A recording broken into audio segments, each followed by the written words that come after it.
আজ আমি আপনাদের সাথে শেয়ার করব কিভাবে পার্সোনাল লাইফের কাজগুলো প্রজেক্টের মতো করে ইজিলি করতে পারবেন। তার জন্য সবার প্রথম দরকার একটা ডায়েরি। ডায়েরি অবশ্যই দরকার, যাতে করে আপনি লিখতে পারবেন সমস্ত জিনিসটা। তো ধরুন প্রথমে আপনাকে ঠিক করতে হবে আপনি চাইছেনটা কী, মানে আপনার টার্গেটটা কী। ধরুন আপনি চাইছেন যে আপনার বাচ্চার সঙ্গে আপনি বেশি টাইম স্পেন্ড করতে পারেন না, তাই আপনি চাইছেন আপনার বাচ্চার সাথে যাতে করে বেশি টাইম স্পেন্ড করতে পারেন। তো সেটা প্রথমে লিখতে হবে এবং তারপরে লিখতে হবে যে সেটার রাস্তাতে কি কি সেটা অ্যাচিভ করার জন্য আপনার কোন কোন জিনিসটা বাধা হয়ে দাঁড়াচ্ছে, সেই পয়েন্টগুলো লিখুন। এবং আপনি কেন চাইছেন আপনার বাচ্চার সঙ্গে বেশি টাইম স্পেন্ড করতে, সেই পয়েন্টগুলোও লিখুন। এবার দুটো পয়েন্টকে আপনি মাথায় রেখে আপনার কোনভাবে প্ল্যান করলে সুবিধা হবে সেই অনুযায়ী আপনি প্ল্যান করুন।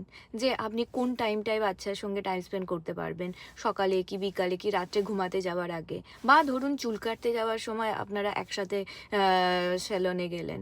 তো এরকমভাবে আপনি নিজের যেরকম সুবিধা হবে সেই অনুযায়ী আপনি প্ল্যানিংগুলো লিখতে থাকুন। এবার তারপরে কি করতে হবে, যে প্রত্যেক সপ্তাহে সপ্তাহে সেটাকে রিভিউ করতে হবে যে আপনি সেই অনুযায়ী কাজ করতে পারছেন কি পারছেন না। ধরুন আপনি ঠিক করেছেন রাতে শোয়ার সময় আপনার বাচ্চার সঙ্গে একটু বেশি টাইম স্পেন্ড করবেন, কিন্তু আপনি দেখলেন যে আপনার বাচ্চা যখন রাত্রেবেলা ঘুমাতে যাচ্ছে তখন আপনার অন্য কোনো একটা ইম্পর্টেন্ট কাজ চলে আসছে।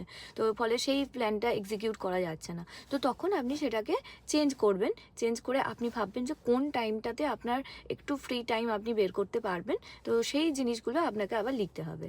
তো এরকম করে আবার আপনি পরবর্তী ক্ষেত্রে মানে নেক্সট উইকে আপনি আবার আপনাকে নিজেকে রিপোর্ট করবেন যে জিনিসটা কতটা এক্সিকিউট হচ্ছে। তো এটা শুনতে এরকম খুবই একটা নর্মাল লাগলেও এটা যখনই আপনি লিখে এক্সিকিউট করবেন তখন দেখবেন আপনার পার্সোনাল লাইফের বড় বড় প্রবলেম খুব ইজিলি সলভ করতে পারছেন। তাই একবার অ্যাপ্লাই করে অবশ্যই দেখবেন।